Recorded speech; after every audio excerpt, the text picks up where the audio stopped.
bersambung dulu ya guys. Jangan lewatkan bab-bab terakhir Cence.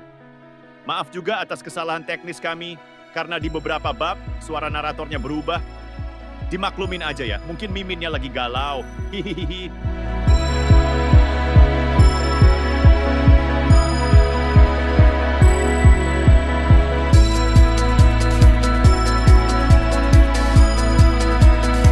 Bab 263. Alice melihat ekspresi Paman Olsen dan tidak dapat menahan diri untuk bertanya, "Paman, karena Nyonya Olsen mengatakan dia tidak ingin bertemu dengan Anda, mengapa Anda tidak kembali saja?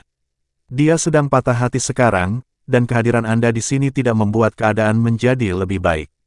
Paman Olsen melotot padanya. Alice segera menyadari bahwa komentarnya mungkin terlalu kasar. Dia terbatuk lalu berkata, "Kamu baru saja menyebutkan ada sesuatu yang salah. Jadi apa yang salah?" Paman Olsen menunduk. Nona Salt selalu berkemauan keras. Putrinya telah meninggal, dan pembunuhnya belum ditemukan. Apakah dia akan memintaku pergi? Ketika dia mengirimiku pesan itu, pikiran pertamaku adalah dia ingin aku membalaskan dendam atas putrinya.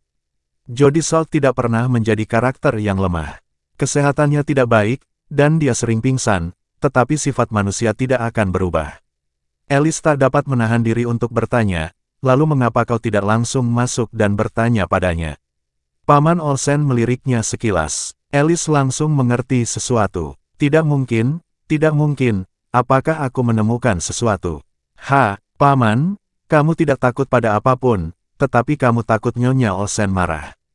Paman Olsen terdiam. Dia bertanya-tanya apa yang harus dia lakukan terhadap keponakannya yang bodoh ini.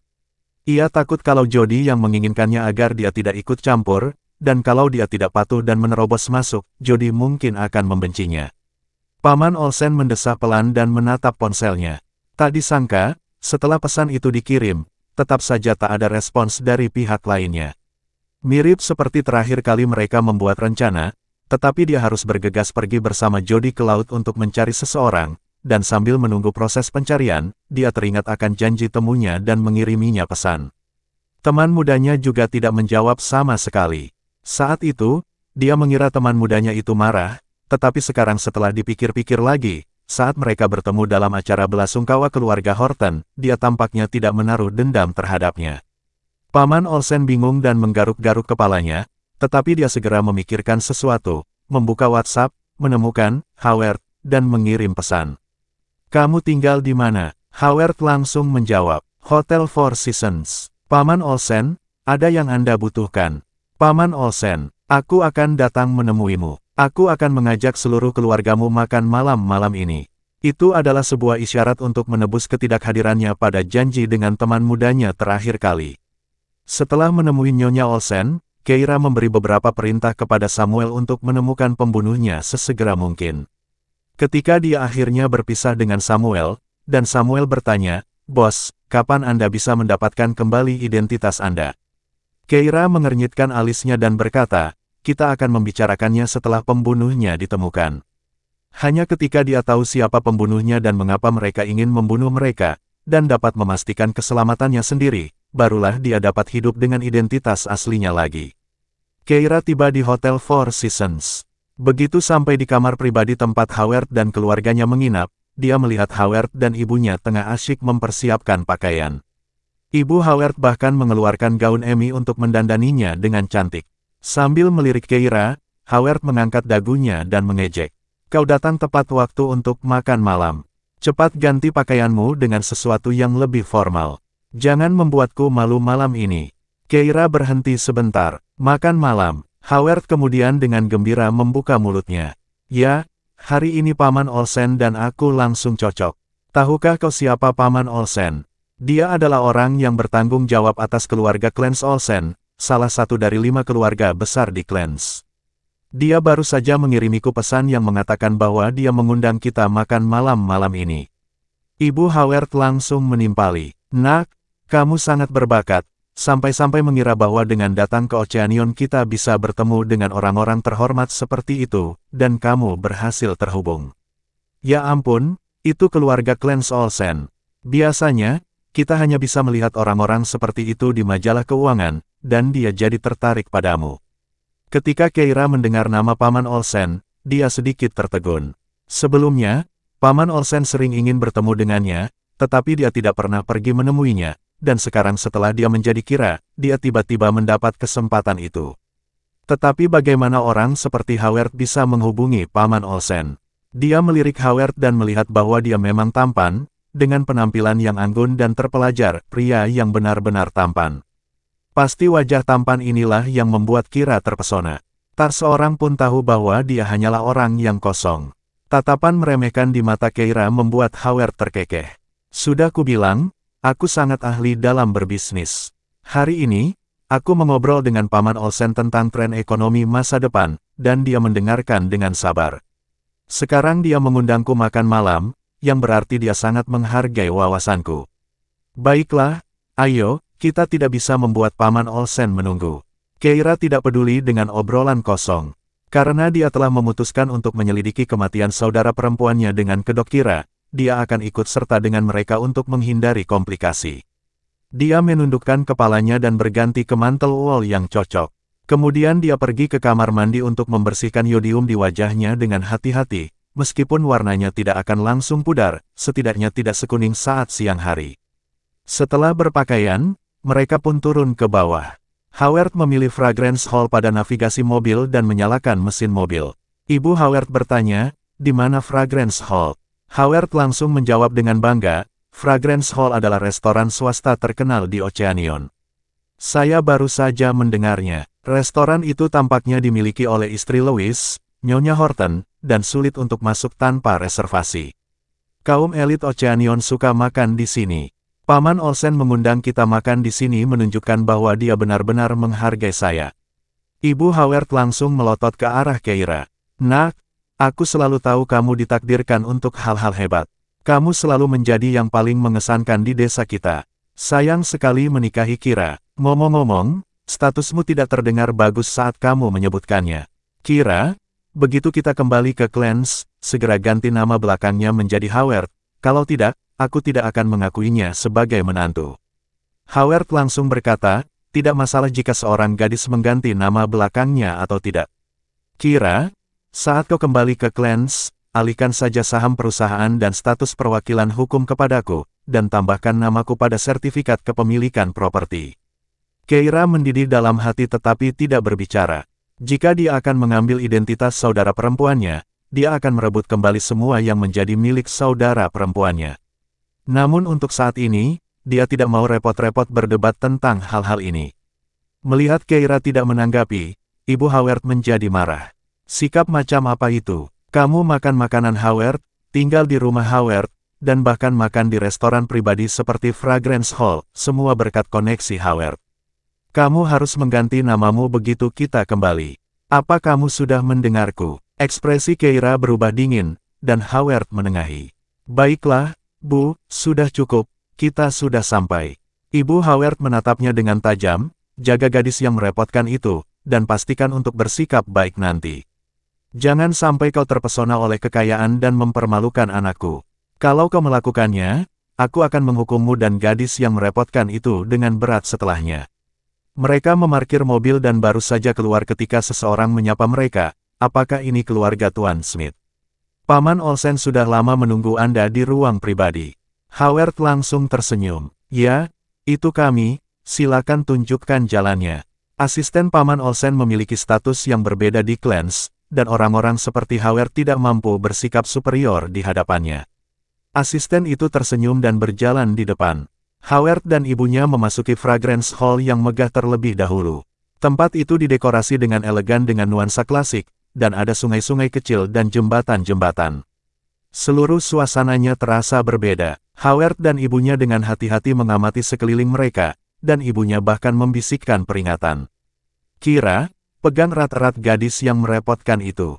Semua yang ada di sini sangat berharga, dan jika kamu tidak sengaja merusak sesuatu, menjualmu tidak akan menutupi biayanya.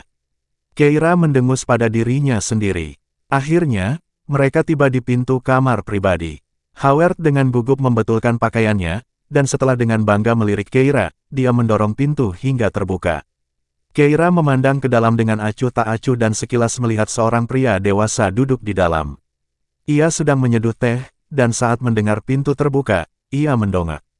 Gerakannya yang halus memancarkan aura kebangsawanan, yang menimbulkan rasa kagum. Wajah Howard dipenuhi dengan keinginan untuk menyenangkan hati ibunya, dan ibunya hampir tidak berani bernapas. Hanya Keira yang terdiam sejenak, lalu berteriak, "Paman tampan." Bab 264. Howard hendak melangkah maju ketika dia tiba-tiba membeku setelah mendengar kata-kata itu. Ibu Howard sangat terkejut hingga ia gemetar dan hampir terjatuh ke tanah. Keduanya menoleh tajam, menatap Keira dengan campuran kewaspadaan dan kemarahan.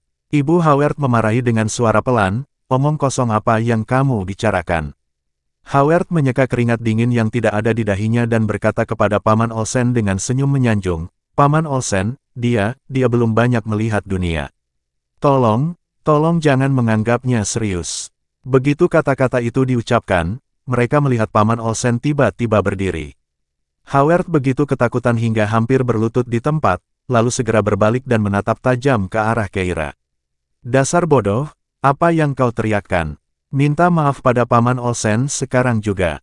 Namun, yang mengejutkannya, begitu ia selesai berbicara, Paman Olsen melangkah melewatinya dan mendekati Keira. "Nak, aku mengirimimu pesan WhatsApp, tetapi mengapa kau tidak membalasnya? Apa kau masih marah karena aku tidak muncul terakhir kali?" Howard yang sudah mengutuk Keira dalam pikirannya merasa bingung. Ibu Howard, yang bersiap menghukum Kira dan Amy dengan keras begitu mereka sampai di rumah, merasa sangat bingung. Keduanya tercengang, menatap Keira dan Paman Olsen dengan ketidaktahuan dan kebingungan. Mata Keira pun terbelalak, tanpa sadar ia mengeluarkan ponselnya, lalu menyadari ponselnya sudah lama hilang di laut, dan ponsel yang ia pakai saat ini adalah milik Kira yang tidak memiliki paman tampan di WhatsApp. Menyadari hal ini, dia menunduk dengan ekspresi tenang, akun yang kutambahkan padamu di WhatsApp adalah nomor lain. Ponselku hilang, bagaimana kalau kita tambahkan satu sama lain lagi?" Paman Olsen dengan rendah hati mengeluarkan ponselnya dan sekali lagi membuka kode QR untuknya. Howard benar-benar tercengang. Semua orang di luar mengatakan bahwa WhatsApp Paman Olsen adalah yang paling sulit ditambahkan.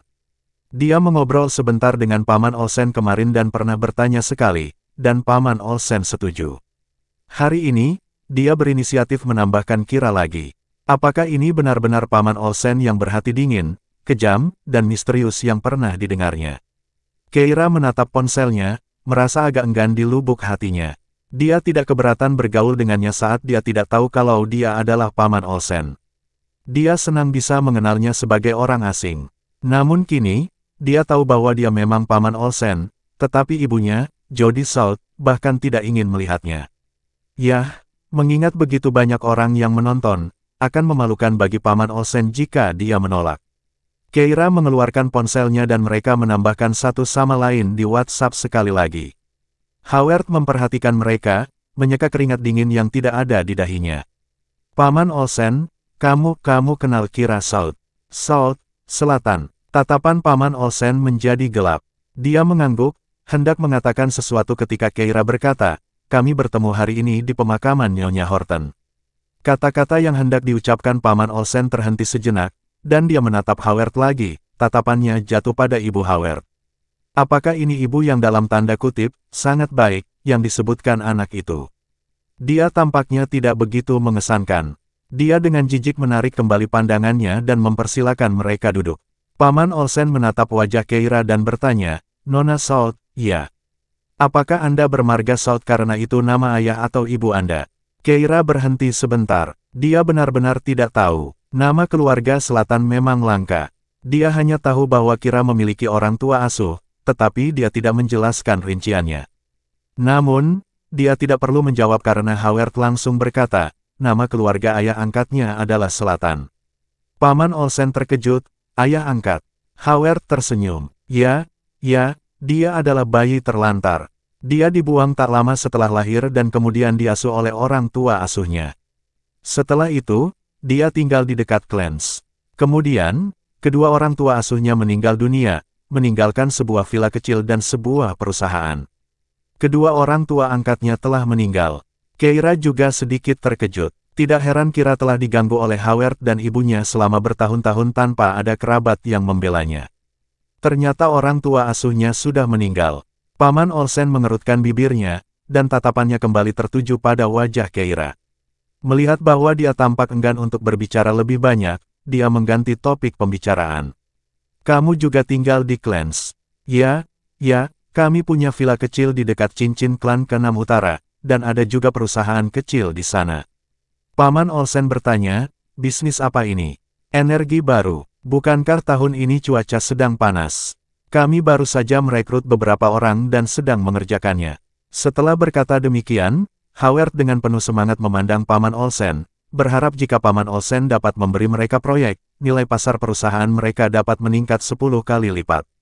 Tapi siapa Paman Olsen? Dia sudah menyadari adanya perselisihan antara Keira dan Howard.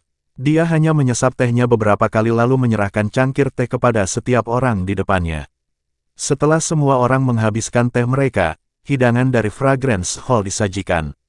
Paman Olsen mengundang semua orang untuk pindah ke meja makan untuk makan. Setelah semua orang selesai, tatapannya dengan acuh tak acuh menyapu cangkir teh yang baru saja digunakan Keira. Sambil menatap hidangan yang dimasak dengan sangat lezat, Howard langsung berkata, Paman Olsen, makanan di sini benar-benar lezat. Sudah berbulan-bulan kita tidak menyantap masakan Oceania yang otentik seperti ini. Apakah ini dibuat oleh kepala koki Fragrance Hall? Pelayan di sebelahnya langsung mendesah. Kepala koki kami adalah Nyonya Horton. Konon, ia bertemu dengan seorang koki jenius saat magang saat ia masih mahasiswa, yang mengajarinya semua yang diketahuinya, itulah sebabnya makanan yang ia buat begitu lezat. Namun, Nyonya Horton hanya memasak 1 kali dalam sebulan, dan meskipun orang-orang berusaha keras, mereka tidak bisa mendapatkan tempat di sini dan harus mengantre, sayangnya. Pelayan itu menundukkan kepalanya. Pemilik restoran sebelumnya selalu misterius, dan mereka tidak pernah melihat mereka. Baru setelah berita kematian Nyonya Horton tersebar, manajer restoran menangis terseduh-seduh, dan mereka mengetahuinya. Mendengar ini, suasana hati Paman Olsen pun menjadi buruk. Ia meletakkan garpunya dan mendesah dalam-dalam sebelum menatap Keira. Bagaimana keadaan Nyonya Olsen setelah kunjunganmu hari ini? Keira berkata, Nyonya Olsen belum bangun. Dia sudah bangun. Paman Olsen memotong pembicaraannya. Nyonya Olsen mengirimiku pesan, katanya dia ingin meminta bantuanku. Keira tertegun, bantuan apa? Paman Olsen menggelengkan kepalanya. Saya tidak tahu. Saya tidak melihatnya ketika saya pergi ke rumah sakit, dan kemudian dia dipulangkan.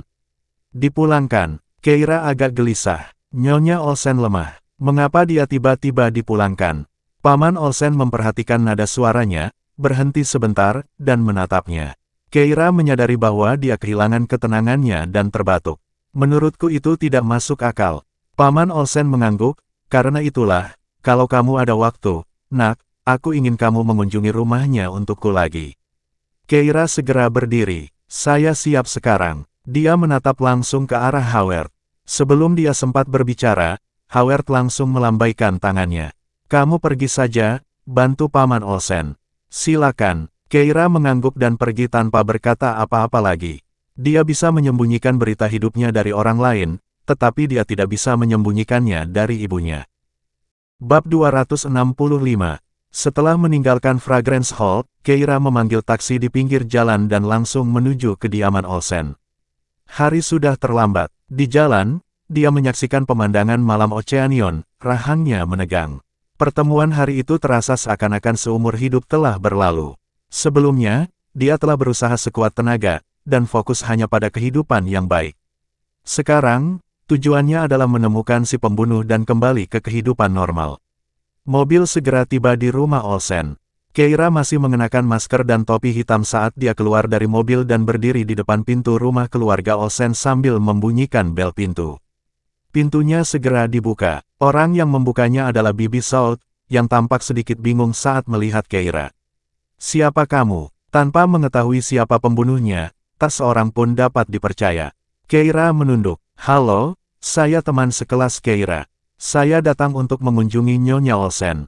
Bibi Salt segera berkata, saya akan bertanya pada Tuan Olsen. Keira mengangguk. Bibi Salt masuk ke dalam rumah dan segera kembali, menyampaikan pesan Taylor, Nyonya Olsen sudah tidur, dan suaminya bilang silahkan kembali besok siang. Keira tercengang. Dia melihat ke bawah pada jam. Saat itu baru pukul 9 malam. Meskipun Nyonya Olsen sadar akan kesehatannya, ini bukan waktu tidurnya yang biasa. Ia menambahkan, maaf, tapi saya tidak tinggal di Oceanion dan datang dari tempat yang jauh. Saya hanya ingin mengunjungi Nyonya Olsen lalu pergi. Bolehkah saya masuk sebentar? Melihatnya bersikeras, Bibi Salt berbalik untuk bertanya sekali lagi. Namun jawabannya tetap penolakan. Nyonya kami sedang tidak sehat, dan tidak baik baginya untuk menerima tamu saat ini. Mohon pengertiannya, semakin sering hal ini terjadi, semakin Keira merasa ada yang tidak beres. Jika dia tidak sehat, mengapa tidak tinggal di rumah sakit? Mengapa dia dipulangkan begitu cepat? Bibi Salt mengerutkan alisnya. Siapa kamu? Kamu menanyaiku. Apa hakmu untuk menanyaiku? Tepat saat Keira hendak berbicara, sebuah suara tiba-tiba terdengar dari belakangnya. Jika dia tidak punya hak, bagaimana denganku? Suara yang familiar dan dalam ini membuat Keira terkejut, dan dia segera berbalik untuk mendapati Louis telah muncul di belakangnya tanpa pemberitahuan. Lelaki itu tampak kelelahan, dengan pipi cekung dan alis yang saling bertautan erat. Tatapan matanya yang tajam dan dingin menusuk. Dia diselimuti angin dingin. Hilang sudah sikap sopannya yang biasa, tergantikan oleh sikap dingin dan acuh tak acuh. Sepanjang hari, Louis berada di dalam restoran itu, menyaksikan anak buahnya memeriksa rekaman pengawasan di sekitarnya, mencoba menangkap pembunuh yang telah menculik Keira. Tapi tidak ada apa-apa, sepertinya seluruh jalan itu telah dikosongkan, tidak ada kamera pengintai yang menangkap tempat kejadian perkara. Istrinya telah diculik ke laut tanpa penjelasan. Louis awalnya berencana untuk melanjutkan pencarian di laut malam itu, baginya, mayat itu terasa aneh dan tidak dikenal. Namun, begitu mendengar bahwa Nyonya Olsen telah dipulangkan, ia langsung bergegas ke sana. Keira tidak pernah terbuka padanya. Namun Louis selalu tahu tempat Jodie Salt di hatinya. Setelah Keira bersatu kembali dengan Jodie Salt, dia menjadi gadis mama yang khas, bahkan saat neneknya sakit. Dia merasa sedikit cemburu. Oleh karena itu, meskipun Keira benar-benar tiada, dia bertekad untuk menjaga Nyonya Olsen dengan baik demi Keira. Saat Louis memikirkan hal ini, dia menoleh untuk melihat wanita di sampingnya. Itu dia lagi, teman sekelas Keira di SMA, Kira. Mengapa dia ada di sini tengah malam, menunjukkan kepedulian seperti itu terhadap Nyonya Olsen. Melihat kedatangan Louis, Bibi Salt langsung berseru, Tuan Horton, silakan masuk. Dia berani menghentikan Keira, tetapi dia tidak berani menghentikan Louis. Ketika Louis mendengar ini, dia memasuki pintu, dan saat dia melewati Keira, dia ragu-ragu sejenak dan memperhatikannya dengan saksama. Topi hitamnya dikenakan agak rendah, menyembunyikan matanya, dan maskernya diikat erat, tidak mungkin untuk melihat wajahnya. Namun, tinggi badannya agak mirip dengan Keira. Memikirkan hal ini, Louis menundukkan pandangannya. Melihat hal itu, Keira langsung mengikutinya dari belakang. Bibi Salt langsung berteriak, "Hei, siapa yang mengizinkanmu masuk, kamu?" Keira langsung menunjuk Louis. "Aku ikut dengannya." Bibi Salt terkejut, menatap Louis dengan ragu. "Tuan Horton." Alis Louis sedikit berkerut. Ia kembali menatap Keira, masih belum bisa mengenali penampilannya, tetapi intuisinya mengatakan bahwa wanita ini tidak jahat. Setidaknya ia tidak bermaksud jahat pada Nyonya Olsen. Louis mengerutkan bibirnya dan akhirnya berkata, "Biarkan dia masuk." Keira menghela napas lega dan mengikutinya di belakangnya. Keduanya memasuki ruang tamu dan kebetulan melihat Taylor tergesa-gesa turun dari lantai atas. Louis bertanya, bagaimana keadaan Nyonya Olsen? Mengapa dia tiba-tiba keluar dari rumah sakit? Taylor mendesah. Sore ini, dia bangun dan bersikeras bahwa Keira belum meninggal. Dia agak terlalu gelisah, lalu menolak untuk tinggal di rumah sakit. "Aku tidak punya pilihan selain membawanya kembali." Alasannya tidak salah. Louis berpikir tentang bagaimana dia sendiri tidak bisa menerima mayat itu, apalagi Nyonya Olsen. Dia mengerutkan bibirnya. "Bolehkah aku melihatnya?" Pandangan Taylor langsung berkedip. Hari ini, ketika dia mengambil tindakan terhadap Jodie Salt, dia bersikap agak kasar, yang mengakibatkan bekas luka di tubuhnya tidak pantas. Taylor berkata, "Shirley baru saja selesai mandi, dan sekarang dia sedang tidur. Silakan datang lagi lain waktu." Dia berpikir di masa mendatang, jangan pernah memukul di tempat yang bekasnya terlihat. Namun Louis merasa ada yang janggal. Ia tidak tahu apa yang salah, tetapi itu hanya intuisi. Ia mengernyitkan dahi, hendak mengatakan sesuatu, ketika wanita di sebelahnya tiba-tiba membungkuk, memegangi perutnya, dan berbicara dengan suara lemah, "Tuan, maaf, tetapi saya makan sesuatu yang tidak enak hari ini dan perlu ke kamar mandi. Bolehkah saya meminjam kamar mandi?" Taylor langsung mengerutkan kening, "Kau siapa?" "Saya teman Tuan Horton." Alis Louis sedikit berkerut saat mendengar ini. Begitu Keira selesai bicara, dia menutupi pantatnya dengan tangannya yang lain. "Maaf, aku benar-benar tidak bisa menahannya." Setelah mengatakan itu, dia melihat sekeliling dan bertanya pada Bibi South, "Di mana toiletnya?" Bibi South menunjuk ke kamar mandi di lantai bawah, baru saja akan berbicara, ketika dia mendengar Keira berkata, "Di lantai atas, kan?" "Terima kasih." Tanpa berkata apa-apa lagi, dia dengan lincah berlari ke atas. Bibi South tercengang. Ekspresi Taylor sedikit berubah. Dia langsung berbalik. "Jangan naik ke atas." Namun, sebelum dia sempat bergerak, Louis menghalangi jalannya. "Ayah mertua, temanku ini agak ceroboh. Tolong jangan dimasukkan ke hati." Wajah Taylor menegang karena cemas. Dia mengatupkan rahangnya dan menatap Louis.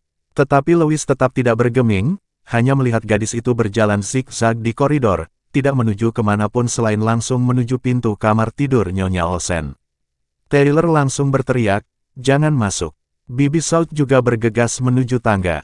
Tetapi Keira hanya berhenti sebentar, lalu menyipitkan matanya dan segera mendorong pintu terbuka dan menerobos masuk. Bab 266. Ruangan itu gelap, tidak ada lampu yang dinyalakan.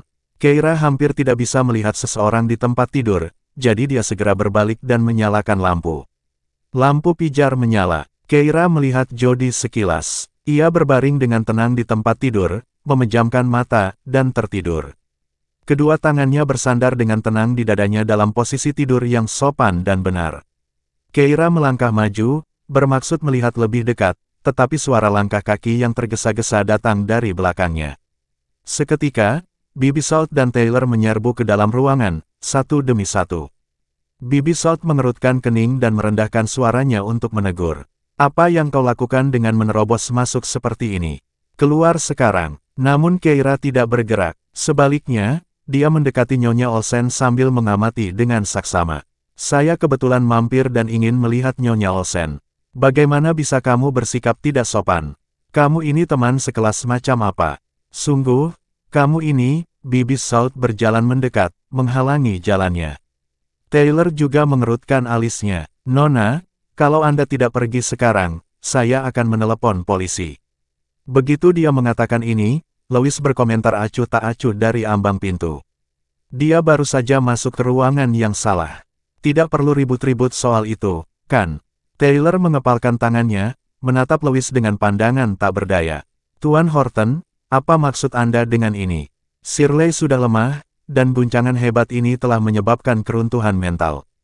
Kita harus bergegas keluar dan tidak berbicara di sini kalau-kalau kita membuatnya semakin kesal." Keira langsung mengungkapkan keraguannya. "Kudengar Nyonya Olsen tidurnya ringan." Dengan suara berisik seperti itu, bagaimana mungkin dia tidak bangun? Mendengar hal itu, Bibi South menjawab, "Karena wanita itu minum obat penenang sebelum tidur." Dia bertanya, "Untuk apa Anda membutuhkan informasi ini? Siapa Anda sebenarnya? Apakah Anda ada hubungan dengan pembunuh Nona Keira?" Sikapnya tidak tampak seperti seorang pembohong. Keira mengalihkan pandangannya kembali ke Taylor. Dia melihat Taylor juga menatapnya dengan skeptis, tanpa rasa bersalah di matanya. Saat dia mengamati mereka berdua, dia tiba-tiba merasakan tatapan tajam tertuju padanya.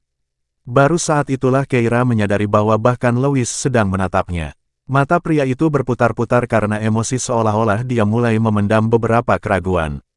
Keira langsung mundur selangkah, lalu berkata dengan tenang, "Saya teman sekelas Keira di SMA, yang dititipkan oleh Paman Olsen untuk mengunjungi Nyonya Olsen."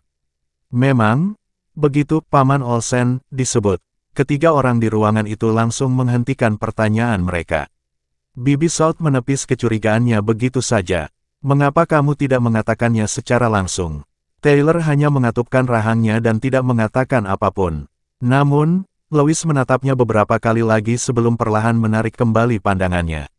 Tanpa basa-basi lagi, Taylor berkata, "Baiklah, sekarang kau sudah melihatnya, dan tidak ada yang salah dengannya. Bisakah kau pergi sekarang?" Tolong jangan ganggu istriku lagi.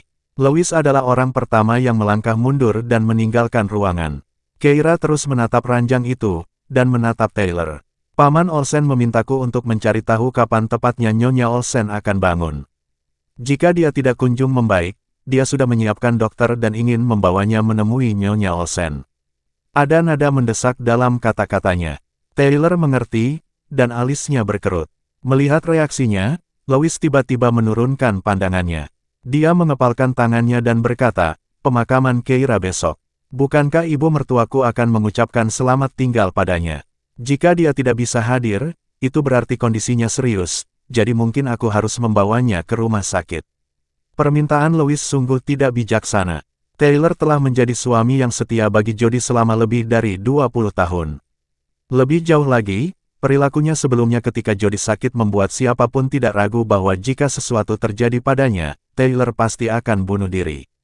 Pengabdian seperti itu tidak perlu dipertanyakan lagi. Jadi, baik Louis maupun Keira tidak pernah mempertimbangkan bahwa Taylor akan menyiksa Jody. Mereka berdua hanya khawatir kalau kondisi aneh Nyonya Olsen tidak kunjung sembuh. Taylor segera berkata, tidak perlu. Shirley sudah jauh lebih baik sekarang. Dia hanya sangat mengantuk dan lesu. Dia menundukkan pandangannya, tahu bahwa dia harus memberikan penjelasan, dan perlahan menambahkan, sebelum tidur, Shirley terus mengatakan bahwa dia harus menghadiri pemakaman besok apapun yang terjadi. Kami pasti akan berada di sana. Louis menatapnya lama. Baiklah, kita akan bertemu di pemakaman besok. Baiklah, Tuan Horton, saya akan mengantar Anda turun ke bawah. Setelah mengatakan ini, Taylor tidak bergerak tetapi melihat ke arah Keira. Tanpa pilihan lain, Keira dengan berat hati meninggalkan ruangan, sambil terus berbalik ke belakang. Baru ketika dia keluar pintu, jauh dari rumah keluarga Olsen, berdiri di jalan, dia masih mendapati dirinya menatap ruangan terang di lantai 2. Sayangnya, tirai ruangan menghalangi pandangan ke dalam, dia tidak bisa melihat apa yang terjadi di sana. Jadi, dia tidak melihat bahwa setelah dia dan Louis pergi, Taylor bergegas ke atas, mencari alasan untuk menyuruh Bibi Salt pergi, dan kemudian dia akhirnya datang ke samping tempat tidur. Tangannya membelai wajah Jody dengan lembut. Shirley, kau lihat itu. Cinta yang kumiliki padamu selama bertahun-tahun telah membuat Bibi Salt mempercayaiku tanpa ragu. Tidak ada yang akan membantumu, jadi patuh saja, oke. Dia menundukkan kepalanya, menempelkannya ke dada Shirley. Mendengarkan detak jantungnya, dia memejamkan matanya dengan puas. Aku tahu kau bisa mendengar semuanya. Shirley, jangan khawatir, besok aku akan mengantarmu ke pemakaman untuk melepas Keira, tetapi kau memang akan pergi, hanya saja, kau tidak bisa bergerak. Jangan salahkan aku hanya takut mereka akan membawamu pergi. Setelah mengucapkan kata-kata itu, dia mengangkat selimut dan berbaring di samping Jody. Dia mengulurkan tangannya dan memeluk Jody erat-erat. Nyonya Olsen, dengan mata terpejam, air mata mengalir dari sudut matanya. Dia tidak tertidur, dia bisa mendengar semua suara di luar. Orang lain mungkin tidak memperhatikan, tetapi setelah melihat Keira tumbuh sejak dia masih kecil, dia menyadari bahwa gadis yang dikirim oleh Sam adalah Keira. Tetapi dia tidak dapat menjawab karena dia telah disuntik dengan obat. Nafas pria di sampingnya membuatnya merasa terhina. Sungguh tak tertahankan, Nyonya Olsen berusaha sekuat tenaga untuk mengangkat lengannya, untuk mendorong orang itu menjauh, tetapi tidak ada gunanya. Dia menutup matanya dengan putus asa. Namun, Taylor tersenyum, keinginannya selama ini akhirnya terpenuhi. Hanya dengan membayangkan Nyonya Olsen berbaring di sampingnya saja sudah membuatnya merasa hidupnya lengkap. Dia segera tertidur. Nyonya Olsen, yang mendengarkan napasnya yang teratur, tiba-tiba membuka matanya. Keira telah menggunakan identitas yang berbeda dan tidak mengungkapkan identitasnya, kemungkinan besar untuk berjaga-jaga terhadap si pembunuh. Dia tidak bisa hanya tetap di penjara, dia harus menyelamatkan dirinya sendiri. Dia perlu memberitahu Keira bahwa pembunuhnya adalah Taylor, agar Keira bisa menurunkan kewaspadaannya dan menjadi dirinya sendiri lagi. Tetapi bagaimana dia bisa menyelamatkan dirinya? Tubuhnya tidak bisa mengumpulkan kekuatan apapun. Tepat saat dia memikirkan hal ini, jarinya menyentuh secarik kertas kecil, yang terasa halus dan tidak seperti kertas biasa. Itu adalah kertas termal. Itu diberikan padanya oleh Keira sekarang.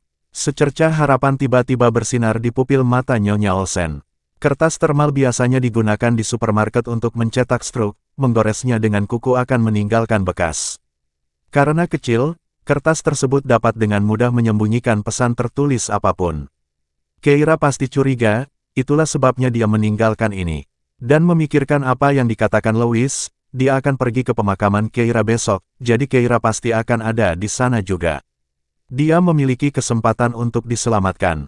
Nyonya Olsen segera mengerahkan seluruh tenaganya untuk menulis beberapa kata di kertas itu.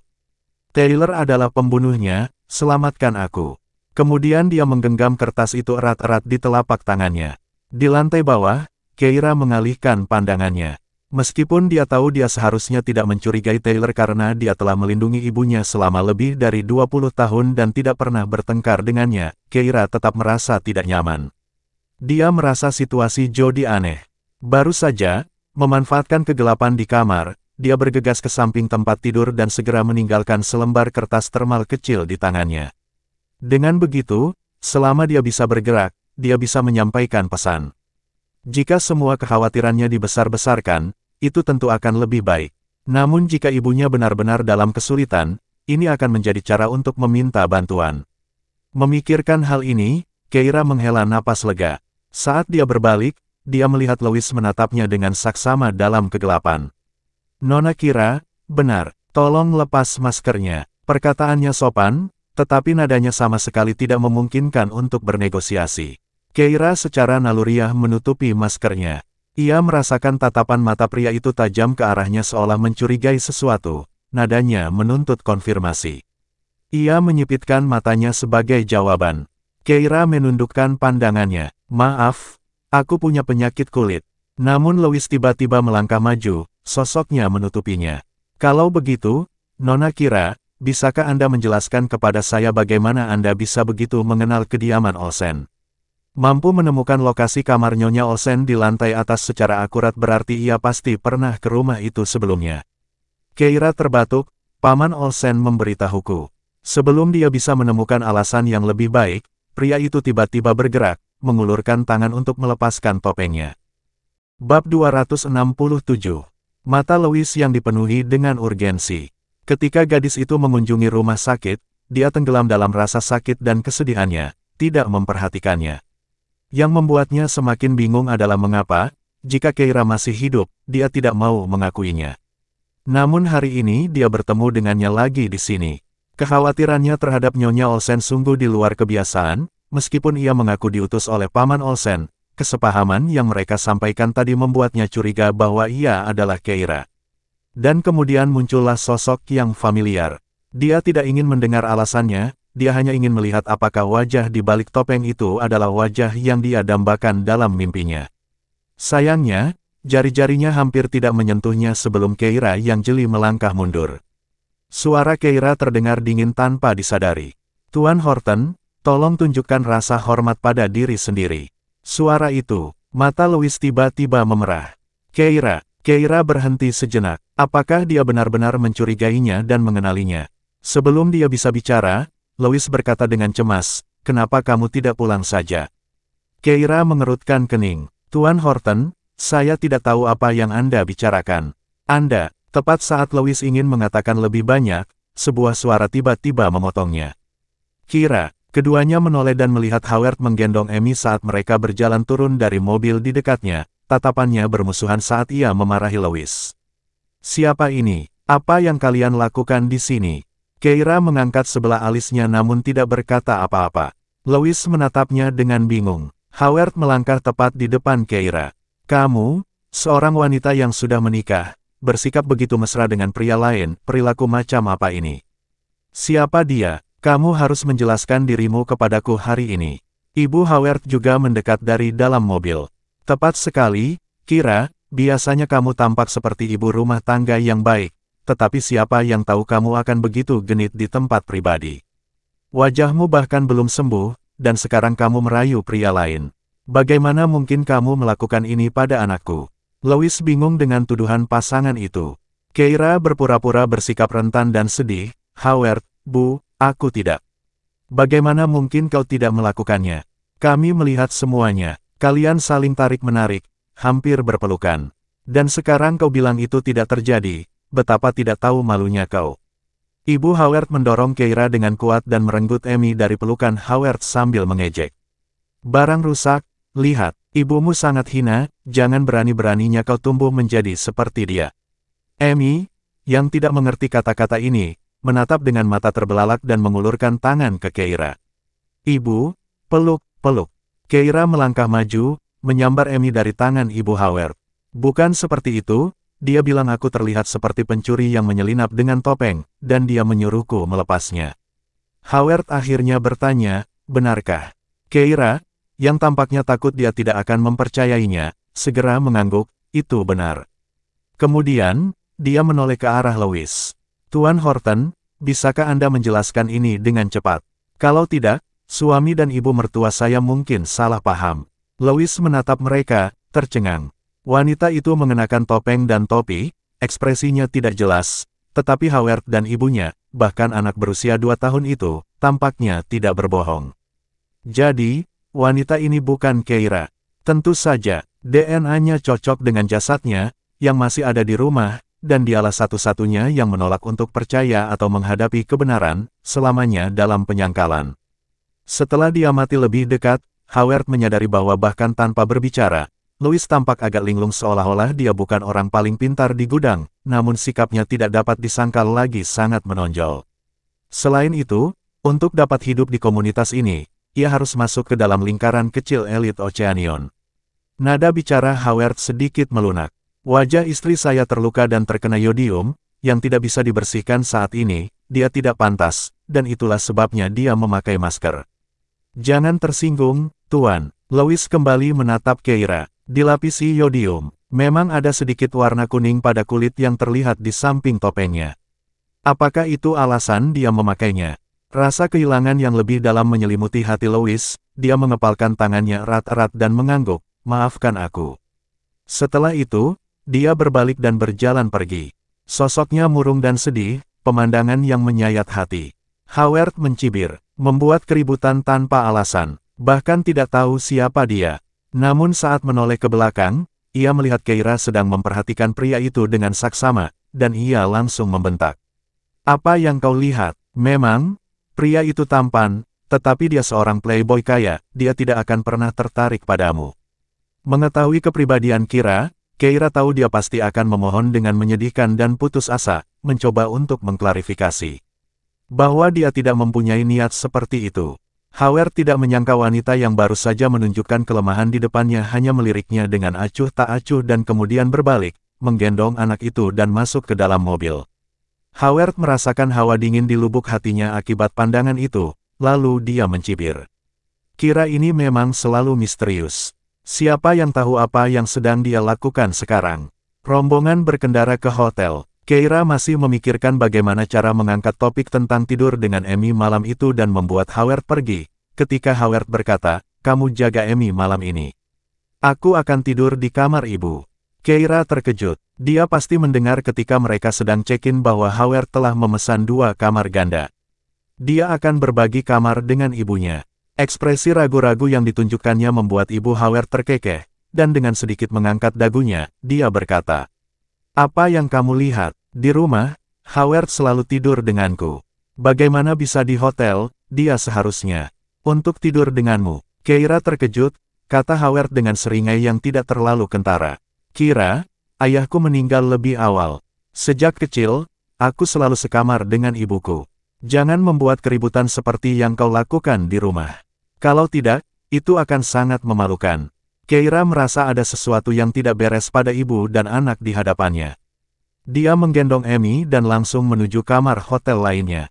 Karena sebelumnya dia tidak pernah mengasuh anak, Keira mencari informasi di internet, dan menemukan bahwa Amy ternyata mudah diasuh.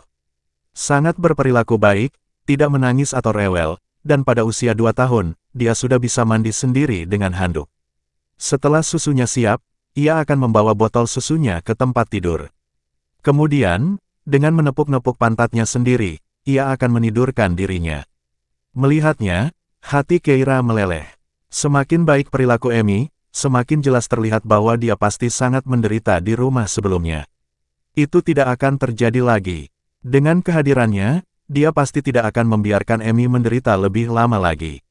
Keira berbaring di tempat tidur dan segera mulai berguling-guling, pikirannya kembali pada Nyonya Olsen yang ditemuinya di rumah keluarga Olsen hari ini.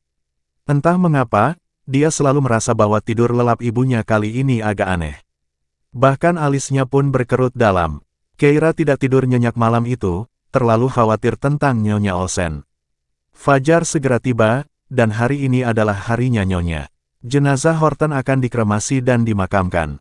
Keluarga Olsen. Taylor menyuruh Bibi Salt pergi membantu Nyonya Olsen mengemasi barang-barangnya.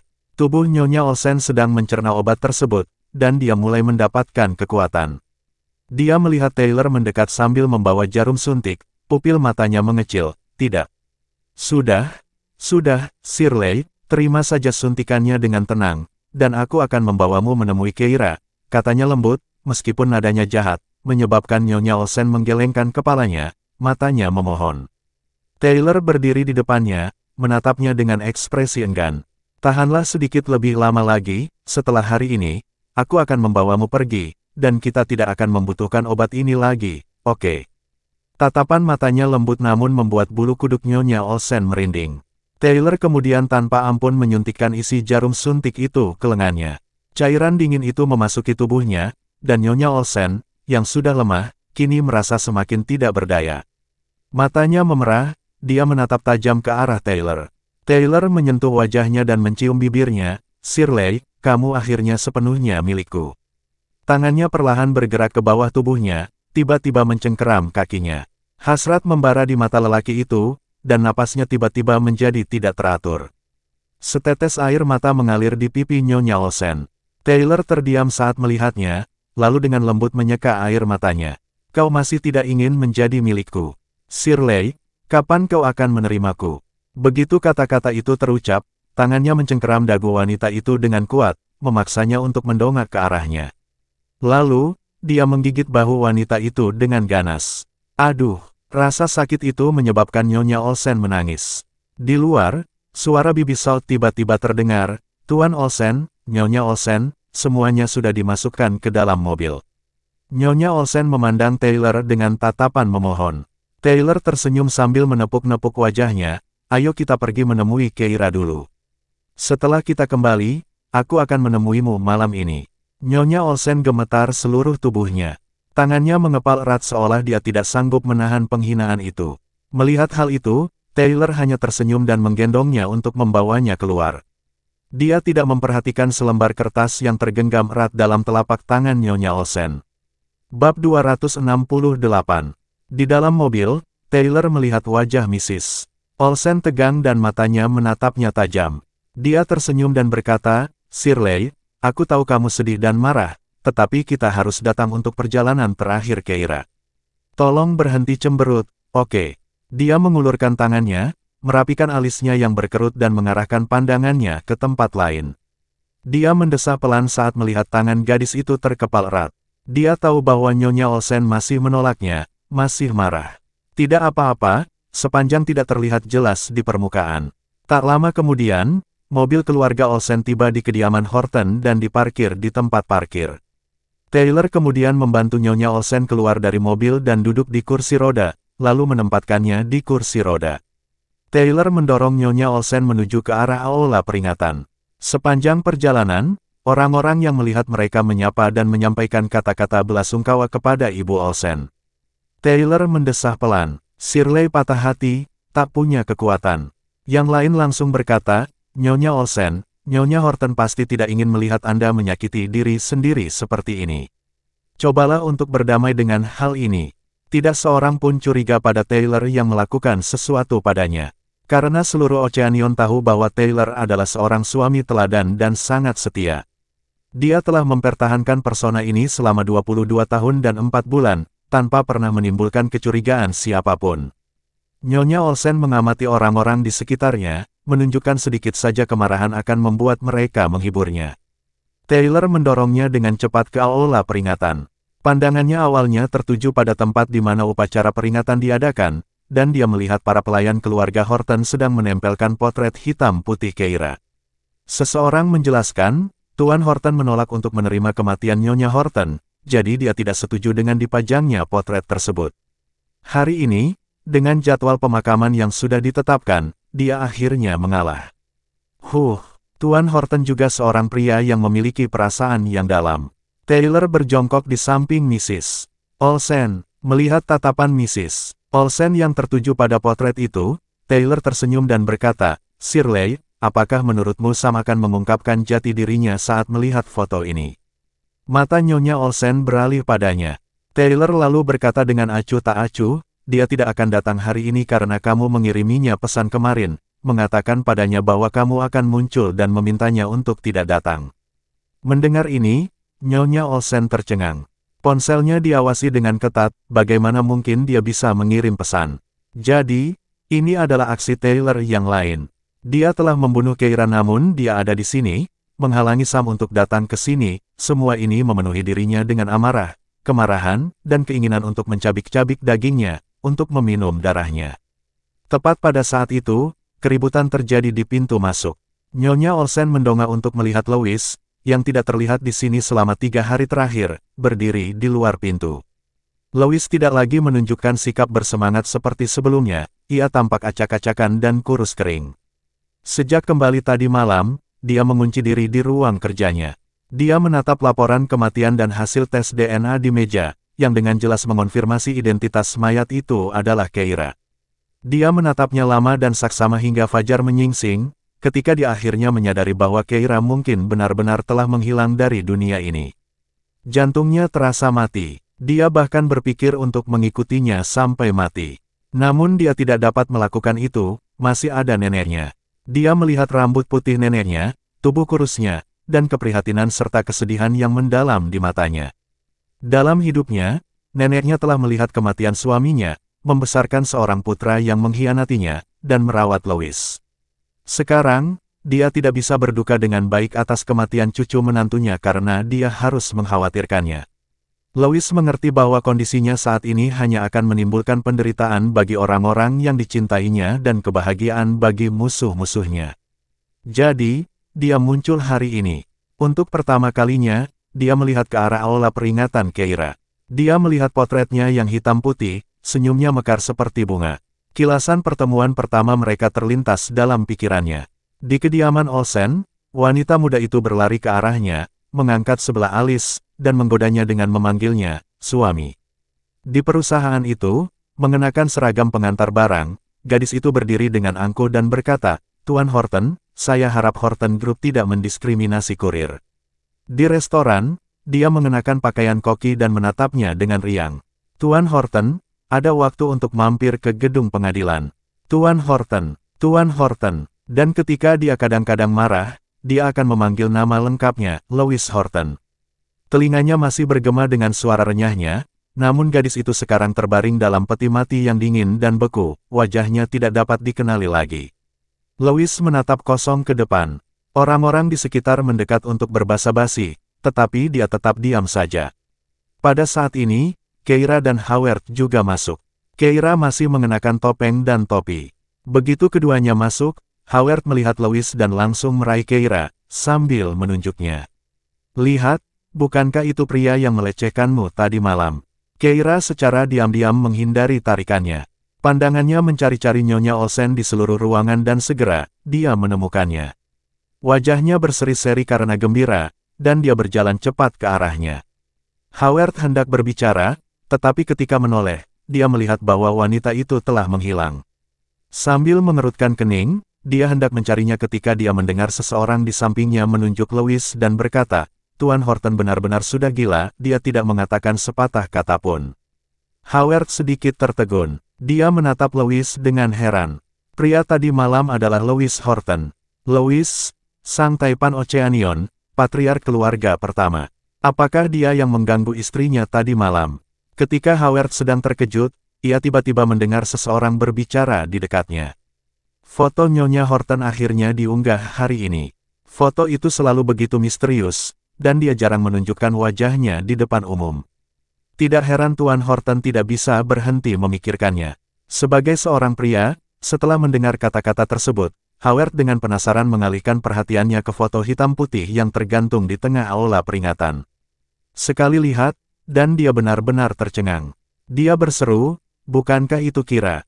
Bukankah itu istrinya?" Di tempat lain, sementara dia dan Louis terganggu, Keira berjalan ke sisi Taylor dan Nyonya Olsen. Pandangan Nyonya Olsen langsung tertuju padanya. "Keira, dia tidak mungkin salah mengenali siapa orang itu. Itu putrinya, Keira." Matanya dipenuhi dengan emosi yang membara, tetapi sebelum Keira bisa mendekat, Taylor menghentikannya sambil mencibir. "Nona, apakah Paman Olsen mengirim Anda lagi hari ini?" Keira mengerutkan bibirnya. "Ya, Paman Olsen memintaku untuk datang dan mengucapkan selamat tinggal kepada Nyonya Olsen, dan menyampaikan harapan terbaik kami." Taylor mencegahnya mendekat, agar dia tidak memperlihatkan kekurangannya. "Saya menghargai perhatian Paman Olsen terhadap istri saya." Taylor ingin mengatakan lebih banyak, tetapi seseorang mendekat dan berkata, "Tuan Olsen, saya turut berduka cita." Perhatian Taylor teralih. Keira mengambil kesempatan itu untuk berjongkok, menatap Nyonya Olsen dan merendahkan suaranya.